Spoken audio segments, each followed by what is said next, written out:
Hello guys and welcome back to best Kappix. ഇന്നത്തെ വീഡിയോയിൽ നമ്മൾ കൈൻഡ് ഓഫ് ബ്രസയുടെയും അതുപോലെ ഫ്രോങ്സിൻ്റെയും ഒരു കമ്പാരിസൺ പോലെയാണ് ചെയ്യാൻ ഉദ്ദേശിക്കുന്നത്. പക്ഷേ ഇതിൻ്റെ അകത്ത് സ്പ്ലിറ്റായിട്ട് ഓരോ പോയിന്റ്സ് വെച്ചായിരിക്കും പറയുന്നത്. അതായത് നമ്മളിപ്പോൾ പറയാൻ പോകുന്ന ബ്രസ എടുക്കാനുള്ള 6 പോയിന്റ്സ് ഉണ്ട്, ഫ്രോങ്സ് എടുക്കാനുള്ള 5 പോയിന്റ്സും ഉണ്ട്. നമുക്ക് ആദ്യം ബ്രസ എടുക്കാനുള്ള ആ 6 പോയിന്റ്സ് ഏതൊക്കെയാണെന്ന് നോക്കാം. അതായത് നിങ്ങൾ ഫ്രോങ്സ് എടുക്കാതെ അതിന് മേലെ ബ്രസ അഡീഷണൽ പൈസ കൊടുത്തെടുക്കാനുള്ള ആ പോയിന്റ്സ് ഏതൊക്കെയാണെന്ന് നോക്കാം. ഇതിനകത്ത് ആദ്യത്തെ കാര്യം നമുക്ക് പറയാൻ പറ്റുന്നത് സൈസ് എന്ന് പറയുന്നൊരു കാര്യമാണ്. കാരണം ഈ ഫ്രോങ്സ് സൈസ് കൊണ്ട് ബലേനുമായിട്ട് വളരെ സിമിലർ ആണ്. എന്ന് വെച്ചാൽ ഹൈറ്റിൻ്റെ കാര്യത്തിൽ ബ്രസ 135 മില്ലിമീറ്റേഴ്സ് ഫ്രോങ്സിനേക്കാൾ കൂടുതലാണ്. അതുപോലെ തന്നെ വിഡ്ത്തിൻ്റെ കാര്യത്തിൽ നോക്കുകയാണെങ്കിലും 25 മില്ലിമീറ്റേഴ്സ് ബ്രസയ്ക്ക് കൂടുതലാണ്. പക്ഷേ എന്നാൽ റിയൽ ലൈഫിൽ കാണുന്ന സമയത്ത് ബ്രസയ്ക്ക് അത്യാവശ്യം നല്ല വീതി തോന്നുകയും ചെയ്യും ഫ്രോങ്സിനേക്കാൾ. അതായത് ഓവറോൾ ലുക്ക് വെച്ച് നോക്കുകയാണെങ്കിൽ, ലുക്കല്ല എന്ന് വെച്ചാൽ ഓവറോൾ ആ ഒരു അപ്പിയറൻസിൻ്റെ ഫാക്ടർ വെച്ച് നോക്കുകയാണെങ്കിൽ കുറച്ചുകൊണ്ട് സൈസ് നമുക്ക് തോന്നുന്നത് തീർച്ചയായും പുതിയ ബ്രസയ്ക്കായിരിക്കും. ഫ്രോങ്സ് ഒരു ചെറിയ വാഹനം പോലെ തോന്നുകയും ചെയ്യും. എന്ന് വെച്ചാൽ ബലേനോയുടെ ഒരു സൈസൊക്കെ എന്തായാലും ഉണ്ടാവും, പക്ഷേ ബ്രസയുടെ ആ ഒരു സൈസ് അല്ലെങ്കിൽ അത്രയും വലിയൊരു സംഭവമായിട്ട് നമുക്ക് തോന്നുന്നില്ല. പക്ഷേ രണ്ടിൻ്റെ ലെങ്ത് സെയിം ആണ്, രണ്ടും സപ്പോമീറ്റർ വാഹനങ്ങളാണ്. 3995 മില്ലിമീറ്റേഴ്സാണ് ഈ രണ്ട് വാഹനങ്ങളുടെ ലെങ്ത് വരുന്നത്. ഇനി അടുത്ത പോയിൻ്റായിട്ട് പറയാൻ പറ്റുന്ന കുറച്ച് അഡീഷണൽ ഫീച്ചേഴ്സ് ആണ്. പക്ഷേ എനിക്കെന്തോ ഞാൻ എണ്ണി നോക്കിയിട്ട് എനിക്കങ്ങനെ ഒരുപാട് ഫീച്ചേഴ്സ് ഒന്നും കിട്ടിയില്ല കേട്ടോ. ജസ്റ്റ് കിട്ടിയത് ഇലക്ട്രിക് സൺറൂഫ് ഉണ്ട്, അതുപോലെ ഫ്രണ്ടിൽ വരുന്ന ഫോഗ് ലാംപ്സ് ഉണ്ട്, പിന്നെ ബാക്കിൽ വരുന്ന റിയർ സെൻറ്റർ ആംബ്രസ്റ്റ് ഉണ്ട്, ആംബിയൻ ലൈറ്റ്സ്, ഇങ്ങനത്തെ കുറച്ച് സാധനങ്ങളൊക്കെയാണ് എനിക്ക് ആകെ കിട്ടിയ കുറച്ച് ഫീച്ചേഴ്സ്. ഇത് മാത്രമാണ് നിങ്ങൾക്ക് ഫ്രോങ്സിൽ നിന്ന് ബ്രസയിലേക്ക് വരുമ്പം അഡീഷണൽ ആയിട്ട് കിട്ടുന്ന സാധനങ്ങൾ. ഇതിൽ ആൾക്കാർ മിക്കവാറും ഇലക്ട്രിക് സൺറൂഫ് കിട്ടാൻ വേണ്ടിയായിരിക്കാം ഫ്രോങ്സ് തൊട്ട് ബ്രസയിലേക്ക് വരുന്നത്. അല്ലാതെ ബാക്കി ഫീച്ചേഴ്സൊക്കെ നമുക്ക് അങ്ങനെ ഭയങ്കര ഇമ്പോർട്ടൻ്റ് ആയിട്ടുള്ള ഫീച്ചേഴ്സ് ആണെന്നൊന്നും പറയാനില്ലല്ലോ. ഇനി എന്തായാലും അത് പോട്ടെ. അടുത്തൊരു സംഭവം പറയാൻ പറ്റുന്ന കുറച്ചുകൂടി ഒരു അപ്രൈറ്റ് SUV പോലത്തെ സീറ്റിംഗ് പൊസിഷനാണ്. ഈ ഫ്രോങ്സ് എന്ന് പറയുമ്പം അതൊരു ബലേനോ, അതായത് ഒരു ക്രോസ് ഓവറിൽ ബേസ് ചെയ്തിരിക്കുന്ന വാഹനമായതുകൊണ്ട് തന്നെ ഗ്രൗണ്ട് ക്ലിയറൻസ് ബ്രസയുടെ അത്തരം വരുന്നില്ല. മാത്രമല്ല അതിൻ്റെ സീറ്റിംഗ് പൊസിഷൻ ആണെങ്കിലും എന്തോ നമ്മളൊരു ബലേനോയിൽ കുറച്ചൊന്ന് പൊങ്ങിയിരിക്കുന്ന ഒരു പൊസിഷനൊക്കെ ഉണ്ടാവുള്ളൂ. പക്ഷേ ബ്രസ എന്ന് പറയുമ്പം ഫുഡൊക്കെ അത്യാവശ്യം കണ്ട് അത്യാവശ്യം ഒരു SUV-യിൽ ഇരിക്കുന്ന ഒരു ഫീലൊക്കെ ആസ്വദിച്ച് പോകാം. പക്ഷെ മറ്റേന്ന് പറയുമ്പോൾ ഒരു കറക്റ്റ് ക്രോസ് ഓവറിൽ ഇരിക്കുന്ന ഫീലൊക്കെ തന്നെ നിങ്ങൾക്ക് കിട്ടുള്ളൂ. അതിപ്പോൾ അതിൻ്റെ കുറ്റമല്ല, കാരണം ആ വണ്ടി ഒരു ക്രോസ് ഓവർ ആണ്. ബ്രസ എന്ന് പറയുമ്പം അവർ SUV ആക്കാൻ വേണ്ടി തന്നെ SUV ആക്കിയ വണ്ടിയാണ്. പക്ഷേ ബലേനോ എന്ന് പറയുന്നത് അവർ ഒരു ഹാച്ച് ബാക്ക് എടുത്തിട്ട് അത് SUV ആക്കി ഫ്രോങ്സ് ആക്കി മാറ്റിയതാണ്. രണ്ടും എസെൻഷ്യലി മോണോകോക്ക് വാഹനങ്ങൾ തന്നെയാണ്, ലാഡർ ഫ്രെയിമൊന്നും അല്ല. പിന്നെ രണ്ടും പ്ലാറ്റ്ഫോം റൂട്ട്സൊക്കെ വെച്ച് നോക്കുകയാണെങ്കിൽ എന്ത് വേണമെങ്കിലും ബോഡി ടൈപ്പ് ആവാൻ പറ്റുന്ന വണ്ടികളാണ്. പക്ഷേ എന്നാൽ മറ്റേത് ഒരു ക്രോസ് ഓവർ ആക്കി തന്നെ ഇറക്കിയെന്ന് മാത്രം. ഇനി അടുത്ത പോയിന്റ് പറയാൻ പറ്റുന്ന ഗ്രൗണ്ട് ക്ലിയറൻസ് ആണ്. നേരത്തെ പറഞ്ഞായിരുന്നു ഗ്രൗണ്ട് ക്ലിയറൻസ് കൃത്യമായിട്ടുള്ള ഫ്രോങ്സിൻ്റെ ഗ്രൗണ്ട് ക്ലിയറൻസ് ഇതുവരെ മാരുതി സുസുക്കി പുറത്ത് വിട്ടിട്ടില്ല. പക്ഷേ എന്നാൽ ബ്രസയ്ക്ക് വെച്ച് നമ്മൾ കമ്പയർ ചെയ്യുകയാണെങ്കിൽ ബ്രസ കുറച്ചുകൂടെ പൊങ്ങിയിരിക്കുന്ന പോലെ എന്തായാലും തോന്നും. അപ്പോൾ പിന്നെ അക്കാര്യത്തിലും വേറെ ഡൗട്ടൊന്നും വരുന്നില്ല. ഗ്രൗണ്ട് ക്ലിയറൻസ് ബലേനോയ്ക്ക് 170 മില്ലിമീറ്റേഴ്സ് ആണ്. എനിക്ക് തോന്നുന്നു ഫ്രോങ്സിന് ഏകദേശം ഒരു 180 മുതൽ 190 അടുത്ത് എവിടെയെങ്കിലുമൊക്കെ ആയിരിക്കുന്ന. ബ്രസയ്ക്ക് 200 mm മുകളിലുണ്ട്. ഇനി അടുത്ത പോയിന്റ് വരുന്നത് ക്യാബിൻ സ്പേസിൻ്റെ കാര്യത്തിലാണ്.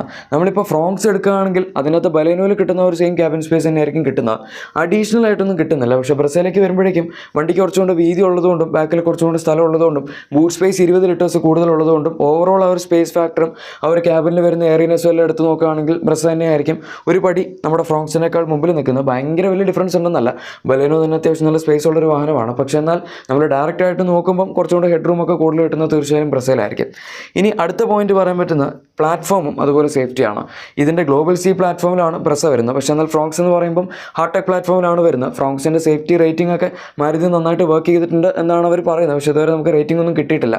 അതുകൊണ്ട് തന്നെ ഇപ്പോഴത്തെ കാലത്ത് ഒരു ട്രസ്റ്റ് ആയിട്ട് എടുത്ത് പോകാനാണെങ്കിൽ global C platform tried and tested ആണ്.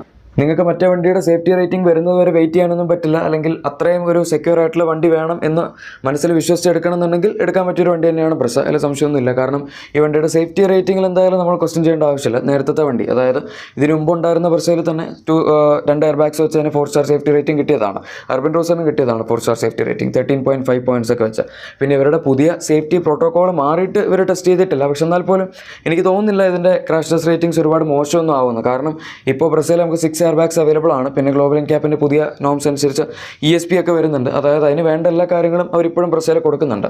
അപ്പോൾ പിന്നെ 4 സ്റ്റാറിൽ താഴെ സേഫ്റ്റി റേറ്റിംഗ് പോകാനുള്ള ഒരു സാധ്യതയും വരുന്നില്ല. ഇനി ഇൻഫാക്ട് 5 സ്റ്റാർ സേഫ്റ്റി റേറ്റിംഗ് കിട്ടിയാലും അത്ഭുതപ്പെടേണ്ട ആവശ്യമൊന്നും ഇല്ലെന്നും പറയാം. കാരണം മാരുതി സുസുക്കി ഇവരുടെ ഗ്ലോബൽ C പ്ലാറ്റ്ഫോമിൽ വരുന്ന വാഹനങ്ങളിൽ 5 സ്റ്റാർ സേഫ്റ്റി റേറ്റിംഗ് ആണ് ഇനി അച്ചീവ് ചെയ്യാൻ ടാർഗറ്റ് ചെയ്യുന്നതെന്ന് അവർ പറഞ്ഞിട്ടുണ്ടായിരുന്നു ഗ്രാൻഡ് വിറ്റാരയുടെ ഒക്കെ ആ ഡെവലപ്മെൻറ്റിൻ്റെ സമയത്ത്. അതെന്തായാലും നമുക്ക് നോക്കാം, അതിനെപ്പറ്റി ഇപ്പോൾ പറയേണ്ട ആവശ്യമില്ല.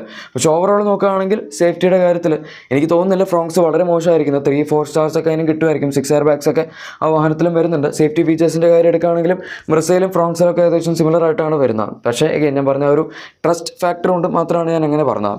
പിന്നെ ബ്രസയിൽ നോക്കുകയാണെങ്കിൽ വേറെ അഡ്വാൻറ്റേജസ് ഒന്നും പറയാനില്ല. ഇത്രയൊക്കെ തന്നെ നമുക്ക് ബ്രസയിൽ കൂടുതൽ കിട്ടുന്നു എന്ന് പറയാൻ പറ്റുന്നുള്ളൂ. പിന്നെ ഇതിൻ്റെ അകത്തൊരു 1.5 ലിറ്റർ എഞ്ചിൻ അവൈലബിൾ ആണ്. അത് ഡിസ്പ്ലേസ്മെൻറ്റ് കൊണ്ട് കുറച്ചുകൊണ്ട് കൂടുതലാണ്, ലോ എൻഡ് കുറച്ചുകൊണ്ട് ബെറ്റർ ആണ്. പിന്നെ 1.2 ബലേനോടെ same dual jet dual VVT engine വെച്ച് നമ്മൾ കമ്പയർ ചെയ്യുകയാണെങ്കിൽ ഇതിൻ്റെ എഞ്ചിൻ കുറച്ചുകൊണ്ട് ബെറ്റർ ആയിരിക്കാം. പക്ഷേ എന്നാൽ മറ്റതിനകത്ത് ടർബോ എഞ്ചിൻ വരുന്നുണ്ടല്ലോ, അത് നമുക്ക് അതിനകത്തേക്ക് പോയിട്ട് അവിടെ പറയാം. അപ്പോൾ ഇതാണ് ബ്രസയുടെ കാര്യങ്ങൾ. ഇനി നമുക്ക് ഡയറക്റ്റ് ഫ്രോങ്സിലേക്ക് കയറാം. ഫ്രോങ്സ് ബ്രസയ്ക്ക് മേലെ എടുക്കാനുള്ള ആ 5 പോയിന്റ്സ് ഏതൊക്കെയാണ് എന്ന് നോക്കാം. ഇതിനകത്ത് ഫസ്റ്റ് പോയിന്റ് വരുന്നത് ഈ വാഹനത്തിൻ്റെ ഡിസൈനാണ്. എനിക്കെന്തോ ബ്രസയുടെ പുതിയ മോഡലിൻ്റെ ഡിസൈൻ അത്രയ്ക്ക് അങ്ങോട്ട് ഇപ്പോഴും ദഹിച്ചിട്ടില്ല എന്ന് തന്നെയാണ് തോന്നുന്നത്. അതായത് എൻ്റെ ഒരു പേഴ്സണൽ അഭിപ്രായമാണ്. ചിലപ്പോൾ ഒരുപാട് പേർക്ക് വ്യത്യാസം ഉണ്ടാവുമായിരിക്കും. പക്ഷേ എന്നാൽ ഈ വണ്ടി ഡിസൈൻ കുഴപ്പമില്ല. ഇതൊരു ചെറിയ ഗ്രാൻഡ് വിറ്റാര എന്നൊക്കെ പറയാൻ പറ്റുന്ന രീതിയിലാണ് ഇതിൻ്റെ ഡിസൈൻ വരുന്നത്. പ്രത്യേകിച്ച് വാഹനത്തിൻ്റെ റിയർ എൻഡിൽ വരുന്ന ഡിസൈൻ എനിക്ക് ഭയങ്കര ഇഷ്ടമാണ്. ബ്രസയേക്കാളൊക്കെ വളരെ വളരെ ഇഷ്ടമാണ്. ബ്രസ റേഞ്ച് റോവർ എന്നൊക്കെ ആൾക്കാർ പറയുമെങ്കിലും എന്തോ എനിക്ക് അത് അത്രയ്ക്ക് അങ്ങോട്ട് വർക്കൗട്ട് ആയിട്ടില്ല ആ വണ്ടിയുടെ ഡിസൈൻ. എന്തായാലും അത് പോട്ടെ. ഇനി നമുക്ക് അടുത്ത പോയിന്റിലേക്ക് വരാം. അതാണ് ഞാൻ നേരത്തെ പറഞ്ഞ പോലെ ഈ വാഹനത്തിൽ വരുന്ന 1 ലിറ്റർ ടർബോ പെട്രോൾ എഞ്ചിൻ. കുറേ കാലങ്ങൾക്ക് ശേഷം ആദ്യമായിട്ടും അവസാനമായിട്ടും പിന്നീട് ടർബോ പെട്രോൾ എഞ്ചിൻ വരുന്നത് ഇതിൻ്റെ അകത്താണ്. അവസാനമായിട്ട് ഞാൻ പറയുന്നില്ല, ചിലപ്പം ഇനിയിപ്പോൾ പല വണ്ടികളിലും മാരുതി സുസുക്കി ടർബോ പെട്രോൾ കൊടുക്കുമായിരിക്കും. കാരണം ഒറ്റ വണ്ടിയിൽ മാത്രമായിട്ട് കൊടുത്തവർക്ക് മുതലാവില്ല. ഇതിനു മുമ്പ് 2016 17 മറ്റുമാണ് നമുക്ക് ബലേനോ RSൽ ഈ ഒരു ടർബോ പെട്രോൾ എഞ്ചിൻ വരുന്നത്. അതും K10 സിയിൽ തന്നെ ടർബോ വെച്ചായിരുന്നു. ഇതും സെയിം K10 സിയിൽ തന്നെ ടർബോ വെച്ചാണ് വരുന്നത്.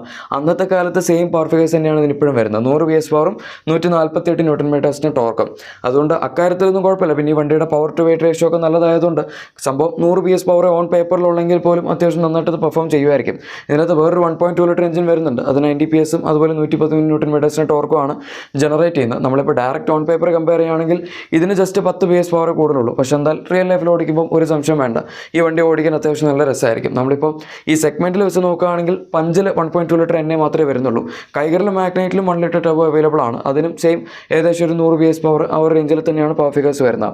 അപ്പോൾ സെഗ്മെൻറ്റിൽ വെച്ച് നമ്മൾ നോക്കുകയാണെങ്കിൽ അത്യാവശ്യം നല്ല പവർ ടു വെയിറ്റ് റേഷ്യോ തന്നെയാണ് ഈ വാഹനത്തിൽ വരുന്നത്. അത് മാത്രമല്ല ഓൺ പേപ്പർ ഫിഗേഴ്സിലാണെങ്കിൽ പോലും ഓൺ പോയിന്റ് ആണ് എന്ന് തന്നെ പറയാം. ഇനി അടുത്ത ഒരു പോയിന്റായിട്ട് പറയാൻ പറ്റുന്നത്, അതായത് ഇനി വാങ്ങാനുള്ള പോയിന്റായിട്ട് പറയാൻ പറ്റുന്ന ഇതിൻ്റെ പ്രൈസാണ്. പ്രൈസ് വന്നിട്ടില്ല എന്ന് എനിക്കറിയാം. പക്ഷെ എന്നാലും എങ്ങനെ പോയാലും ബ്രസയേക്കാൾ ഈ വാഹനത്തിന് കുറച്ചുകൂടെ പൈസ കുറവായിരിക്കും. ഒരു ടോപ്പ് മോഡലൊക്കെ എടുക്കുകയാണെങ്കിൽ ഇതിനകത്ത് 1 litre turbo 6 speed torque converter ഓട്ടോമാറ്റിക്കിൻ്റെ കൂടെയാണ് വരുന്നത്. എന്ന് വെച്ച് നമ്മൾ നോക്കുമ്പോൾ ബ്രസയേക്കാൾ 1-2 ലക്ഷം രൂപയെങ്കിലും ഇതിന് എന്തായാലും കുറവ് വരും. പക്ഷേ എന്നാൽ ബേസിക് വേരിയൻസ് എടുത്ത് നോക്കുകയാണെങ്കിൽ ബ്രസയേക്കാൾ ഏകദേശം 1 ലക്ഷം രൂപയോളെങ്കിലും കുറവ് വരാനുള്ള സാധ്യതയുണ്ട്. കാരണം ബ്രസയുടെ ബേസ് മോഡലിൻ്റെ പ്രൈസ് സ്റ്റാർട്ട് ചെയ്യുന്നത് 8.5 lakhs അതിൻ്റെ അടുത്താണല്ലോ. ഇതിൻ്റെ ഞാൻ എക്സ്പെക്ട് ചെയ്യുന്ന സ്റ്റാർട്ടിംഗ് പ്രൈസ് 7.5 lakhs 7 lakhs ഇതിൻ്റെ ഇടയിലാണ്. 7 lakhsലൊക്കെ തുടക്കുകയാണെങ്കിൽ ലോട്ടറി അടിച്ചെന്ന് പറയാം. അതിന് കുറച്ചുകൂടെ മുകളിലേക്ക് പോകുകയാണെങ്കിലും കുറ്റം പറയാൻ പറ്റില്ല. കാരണം ബലേനോ ഒരിടത്ത് മോഡിഫൈ ചെയ്ത ആ കാഴ്ചവർക്ക് മുതലാക്കണമല്ലോ. ബലേനോയുടെ പ്രൈസ് സ്റ്റാർട്ട് ചെയ്യുന്നത് 6.5 lakhsലാണ്. ടോപ്പ് മോഡൽ അഗൈൻ ഇതിൻ്റെ അകത്ത് 1 ലിറ്റർ ടർബോ മാത്രമേ വരുന്നുള്ളൂ. 1.2 ലിറ്റർ ഡ്യുവൽ ജെറ്റ് അവൈലബിൾ അല്ല. പക്ഷേ ബേസിക് വേരിയൻസ് ആണെങ്കിൽ 1.2 ലിറ്റർ ഡ്യുവൽ ജെറ്റ് മാത്രമേ വരുന്നുള്ളൂ. അപ്പോൾ അതിന് കോസ്റ്റ് കുറയ്ക്കാൻ എന്തായാലും ഒരു മാക്സിമം ശ്രമിക്കുന്നതായിരിക്കും. ഇനി അടുത്ത പോയിന്റ് കുറച്ചുകൊണ്ട് നല്ല ഫ്യൂൽ എഫിഷ്യൻസി ആണ്. പിന്നെ നമുക്ക് ഇതിൻ്റെ അകത്ത് കുറേ പവർ ട്രെയിൻ ഓപ്ഷൻസ് അവൈലബിൾ ആണ്. ഇതിനകത്ത് ഇപ്പോൾ 1.2 ലിറ്റർ ഡ്യുവൽ ജെറ്റ് വരുന്നുണ്ട്. അതിന് നമുക്ക് ബ്രസയിൽ കിട്ടുന്ന 1.5 ലിറ്റർ എഞ്ചിനേക്കാൾ കുറച്ചുകൂടെ നല്ല മൈലേജ് കിട്ടും. അതിൻ്റെ അകത്ത് AMT ഒക്കെ വരുന്നുണ്ടല്ലോ ഇതിൻ്റെ അകത്ത്. മറ്റേ അകത്ത് ടോക്ക് കൺവെർട്ടർ ആണ് വരുന്നത്. അപ്പോൾ മൈലേജ് പോയിന്റ് ഓഫ് വ്യൂവിൽ നിന്ന് നോക്കുകയാണെങ്കിൽ ഈ വണ്ടി കുറച്ചുകൂടെ നല്ലതാണ് 1.2 ലിറ്റർ ഡ്യുവൽ ജെറ്റ്. ഇനിയിപ്പോൾ അതല്ല നിങ്ങൾ 1 ലിറ്റർ ടർബോ എടുക്കുകയാണെങ്കിൽ തന്നെ മൈലേജിൻ്റെ കാര്യത്തിൽ എനിക്ക് തോന്നുന്നില്ല അങ്ങനെ ഭയങ്കര വലിയൊരു ഡിഫറൻസ് വരുന്നത്. കാരണം 1 ലിറ്റർ എഞ്ചിനാണ് ഇത് എസെൻഷ്യലി. നമ്മളിപ്പോൾ മാന്യമായിട്ടൊക്കെ ഹൈവേയിലെ ക്രൂസൊക്കെ സെറ്റ് ചെയ്ത് 2000 RPM താഴെ വണ്ടി ഓടിക്കുകയാണെങ്കിൽ ഇതിനും 20+ ഒക്കെ മൈലേജ് ഈസി ആയിട്ട് കിട്ടുമായിരിക്കും. കാരണം സെലേറിയയിലൊക്കെ 26ഒക്കെയാണ് ഒരു മൈലേജ് ക്ലെയിം ചെയ്യുന്നത്. അത് തന്നെയാണ്, ഇത് ടെർബോ ആണ്, ഒരു വ്യത്യാസം മാത്രമേ ഉള്ളൂ. പക്ഷേ ഹൈവേയിൽ ഓടുന്ന സമയത്ത് എഗെയിൻ അത് ടെർബോ വർക്ക് ചെയ്യില്ല, നമ്മുടെ 2000-ന് താഴെയാണ് പോകുന്നതെങ്കിൽ. അപ്പോൾ പിന്നെ നമുക്ക് നല്ലൊരു മൈലേജ് അതിൻ്റെ അകത്ത് നിന്ന് എക്സ്പെക്ട് ചെയ്ത് പോകാം. പിന്നെ നിങ്ങൾ അത്രയും ചവിട്ടിപ്പൊളിച്ചൊക്കെ ഓടിക്കുകയാണെങ്കിൽ ഒബ്വിയസ്ലി ഒരു ടെർബോ പെട്രോളിൽ സാധാരണ മൈലേജ് കുറയുമല്ലോ. അതുപോലെ തന്നെ ഇതിനും കുറയും. അതിനിപ്പോൾ മാരുതി സുസുക്കിക്കൊന്നും ചെയ്യാൻ പറ്റില്ല.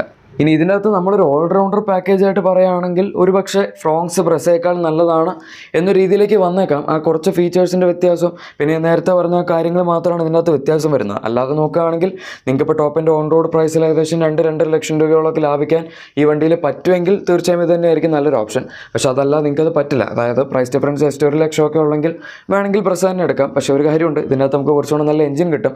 മറ്റേത് ഹൈവേയിൽ ഓടിക്കുന്ന സമയത്ത് കുറച്ച് അണ്ടർപവേർഡാണ്, പ്രത്യേകിച്ച് ഓട്ടോമാറ്റിക്കിലൊക്കെ എടുക്കുകയാണെങ്കിൽ. ഫ്രോങ്സ് പക്ഷേ ടർബോ ആയതുകൊണ്ട് മിഡ് റേഞ്ചിൻ്റെ പവറിൻ്റെ കാര്യത്തിലൊരു പ്രശ്നം ഉണ്ടാവില്ല. അതുകൊണ്ട് ഹൈവേയിലൊക്കെ നമുക്ക് അത്യാവശ്യം നന്നായിട്ട് രസിച്ച് ഓടിക്കാം. എന്തായാലും ഗൈസ്, നമ്മുടെ ഇന്നത്തെ വീഡിയോ ഇഷ്ടപ്പെട്ടിട്ടുണ്ടെങ്കിൽ മറക്കാതെ തന്നെ ലൈക്ക് ചെയ്തേക്കാം.